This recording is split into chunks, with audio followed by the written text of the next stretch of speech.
He has done great things. When we sing together, lifted up, He's beaten the grave, raised to life.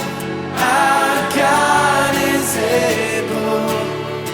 In His name, we overcome. For the Lord, our God is able.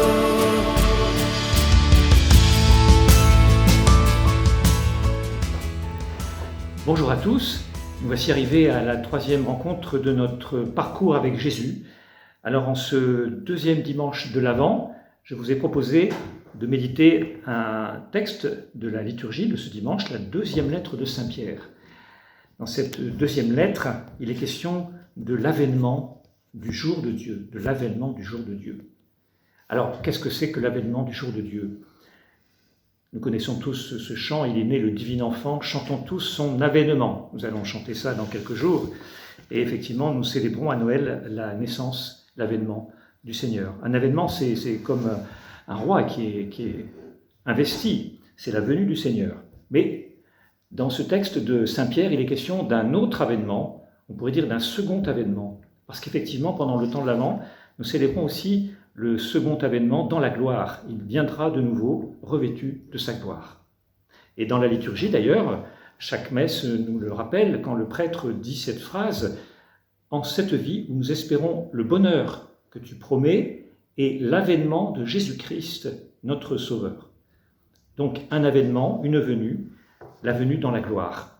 Et en effet, le temps de l'Avent n'est pas simplement le temps de célébrer l'anniversaire du petit Jésus, comme on dit parfois.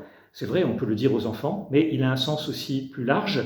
Et il nous invite à regarder vers l'avant, regarder vers l'avenir et regarder l'accomplissement de l'œuvre de Dieu, sa venue dans la gloire. Et ce texte, justement, nous invite à parler de cette venue dans la gloire et à la préparer.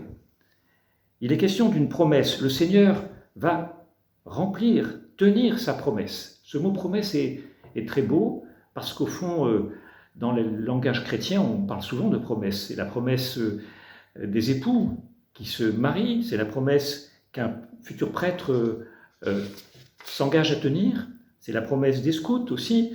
Mais là, il s'agit de la promesse de Dieu. Dieu a promis de venir sauver son peuple. Il a déjà commencé, c'est la première venue, et il l'accomplira à la fin des temps, lorsqu'il viendra dans la gloire. Les premiers chrétiens attendaient cette venue dans la gloire, peut-être davantage, peut-être plus fortement que nous. Nous vivons peut-être un peu trop dans l'instant présent, mais ce temps de l'Avent nous invite à regarder l'accomplissement de cette promesse.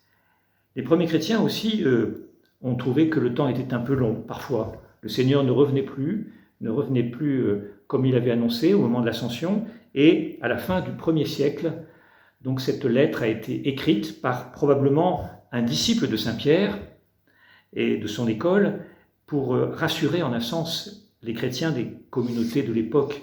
Non, le Seigneur, dit-il, ne tarde pas, il ne tarde pas, mais il prend patience. Il prend patience parce que le temps de cette vie, le temps qui nous est donné, c'est le temps de grâce.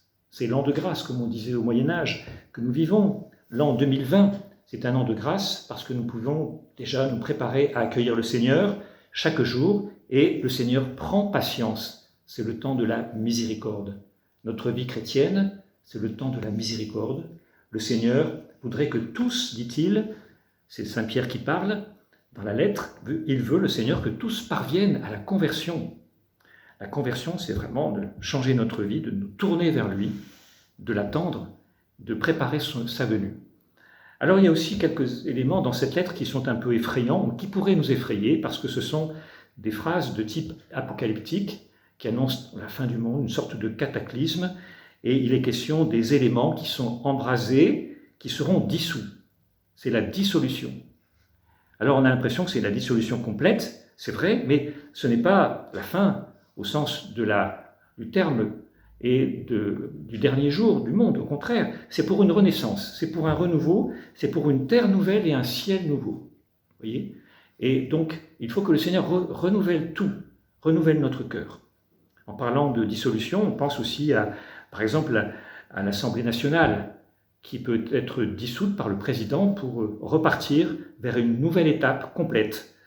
Voilà. Et le Seigneur voudrait que nous soyons nous-mêmes totalement renouvelés pour l'accueillir et même pour hâter sa venue. Hâter, dit-il, l'avènement du jour de Dieu. Voilà donc le sens de ce temps de l'Avent, comme il nous est rappelé d'ailleurs par un célèbre théologien, le père Congar, qui écrivait ceci: « Le sens admirable de l'Avent, le voici, et de la liturgie de l'Avent. Elle ne cesse, en célébrant le mémorial de la venue de Noël, qui la couronne, d'annoncer la venue finale du Seigneur et d'ouvrir nos âmes à toutes ces venues intermédiaires par lesquelles le Seigneur s'approche de nous et visite son peuple. Le thème des 3 événements, historique, celui de Bethléem, il y a 2000 ans, final, celui du jugement, spirituel, ceux de l'histoire sainte et du monde des âmes, est un thème classique de la tradition chrétienne. Et ce temps nous est donné non pas pour être comme dans une salle d'attente, pour nous tourner les pouces, pour attendre que cela arrive, mais pour veiller dans la foi, une foi active, une foi qui se donne dans la charité. Je pense à tous ceux qui, en ce moment, agissent au service des personnes en difficulté.